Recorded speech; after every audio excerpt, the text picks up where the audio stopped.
কেমন আছো? হয়তো ভালো, আবার হয়তো ভালো না। তোমার জীবন সঙ্গী সে কেমন আছে? ভালো। সে কি আমার মতোই তোমাকে কেয়ার করে? বাদ দাও না এইসব কথা। তোমার কি অবস্থা? তুমি কেমন আছো? বেঁচে আছি এতটুকু জানি, ভালো কি মন্দ সেটা জানি না, কিন্তু এতটুকু মনে আছে সেই দিনের পর থেকে মুখের হাসিটা হারায় ফেলছি। তোমার জীবন সঙ্গী কেমন আছে? সে অনেক ভালো আছে। সে সবসময় আমাকে আগলায় রাখতে চায়, তার বুকে ঠাঁই দিতে চায়, কিন্তু প্রকৃতি আমাকে তাকে সুখে রাখার শক্তি দেয় নাই। তবুও সে আমাকে অনেক ভালোবাসে। একটা মেয়ের ডিভোর্সের পরে তার সব থেকে বড় শত্রুকে জানো? তার নিজের পরিবার, তারপর সমাজ, তারপর সে নিজেই। এখন তো নিজেকেই নিজের সব থেকে বড় শত্রু মনে হয়। তোমার কাছ থেকে চলে আসার পর থেকে হাসি মুখে দুমুঠো ভাত গলা দিয়ে নামিনি, আর নামাতেও পারিনি। কেন?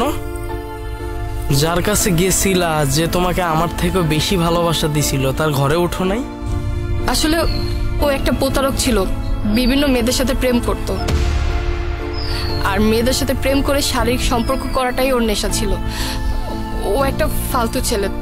ওর প্ররোচনায় পড়ে আমার সুন্দর সংসারটা নষ্ট হয়ে গেল। ও, রায়হানের কি খবর? ও কেমন আছে? ওরা তো আমার কাছ থেকে ছিনায় নিয়ে গেছিলা। ওর কি মনে পড়ে আমার কথা?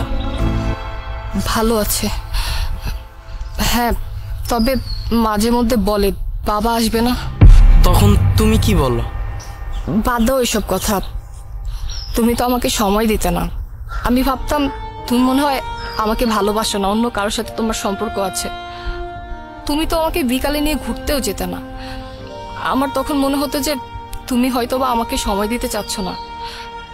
আমি কতটা নির্বোধ ছিলাম। আমি যদি বুঝতে পারতাম যে তুমি আমার সুখের জন্য এতটা কষ্ট করতেছো, নিজের সুখ বিসর্জন দিয়ে কাজ করতেছো, কিন্তু আমি তা বুঝি নাই। আমি সবসময় নিজের কথা চিন্তা করছি। আমার তখন নিজেকে অনেক একা একা মনে হতো। একাকিত্ব কাটানোর জন্য কি করব কিছুই বুঝতে পারতাম না। ঠিক সেই সময় ও আমাকে মেসেজ করতো। প্রথমে ভেবেছিলাম যে ওর সাথে কথা বলবো কিনা, পরে চিন্তা করলাম যে না, ওর সাথে কথা বললে হয়তো বা আমার একাকিত্বটা কেটে যাবে। প্রথমে ওর সাথে বন্ধুর মতো কথা হয়, তারপরে বন্ধুত্ব থেকেই প্রেম। তুমি তো আমাকে কখনো সন্দেহই করতে না, কিন্তু হঠাৎ করে একদিন তুমি আমাকে সন্দেহ করলে, আর সেই বিষয়টা নিয়ে তোমার সাথে রাগ করে বাপের বাড়ি চলে যাই। আর তখন তুমি আমাকে আমার বাপের বাড়ি থেকে নিয়ে আসো, আর তারপর থেকেই তোমার বাড়িতে থেকে তোমার খেয়ে পরকীয়া শুরু করলাম। কিন্তু তার ফলাফল তো আজকে দেখতেছই। সেই দিন তো কোর্টে কেস তুমি জিতে গেছিলা, আমি হাইরা গেছিলাম। তোমার কাবিনের 5 লক্ষ টাকা তো আমি তোমাকে দিয়ে দিছিলাম।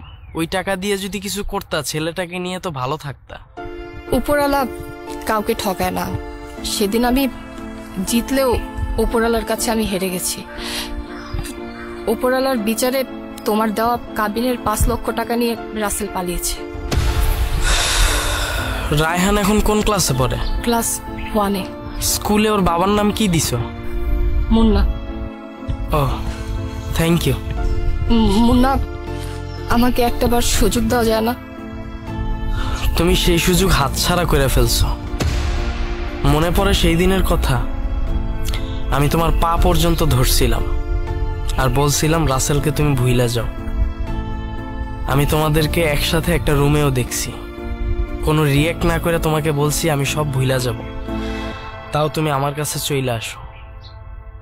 আমি যখন রাসেলকে হুঁশিয়ার করলাম, তোমরা আমাকে মারার প্ল্যান করলা। শেষমেশ আমার উপর নারী নির্যাতনের মামলা দিয়ে কোর্টে উঠায় অপমান করলা। আর এখন তো আমি বিবাহিত, এই সুযোগ আর নাই। যদি পারো আমাকে ক্ষমা করে দিও। ক্ষমা করে দিছি তোমাকে অনেক আগেই। তোমার উপর আমার রাগও নাই, অভিমানও নাই। আসলে এটা আমার ভাগ্যে ছিল তো। আচ্ছা ঠিক আছে, আমি তাহলে আসি। আমার অনেক দেরি হয়ে যাচ্ছে, কারণ আমার পরিবারের মানুষরা তো এখন আর আমাকে তাদের মেয়ে মনে করে না। আবার দেরি করে গেলে অনেক কথা শোনাবে। ঠিক আছে, ভালো থেকো। আর রায়হানের খেয়াল রেখো।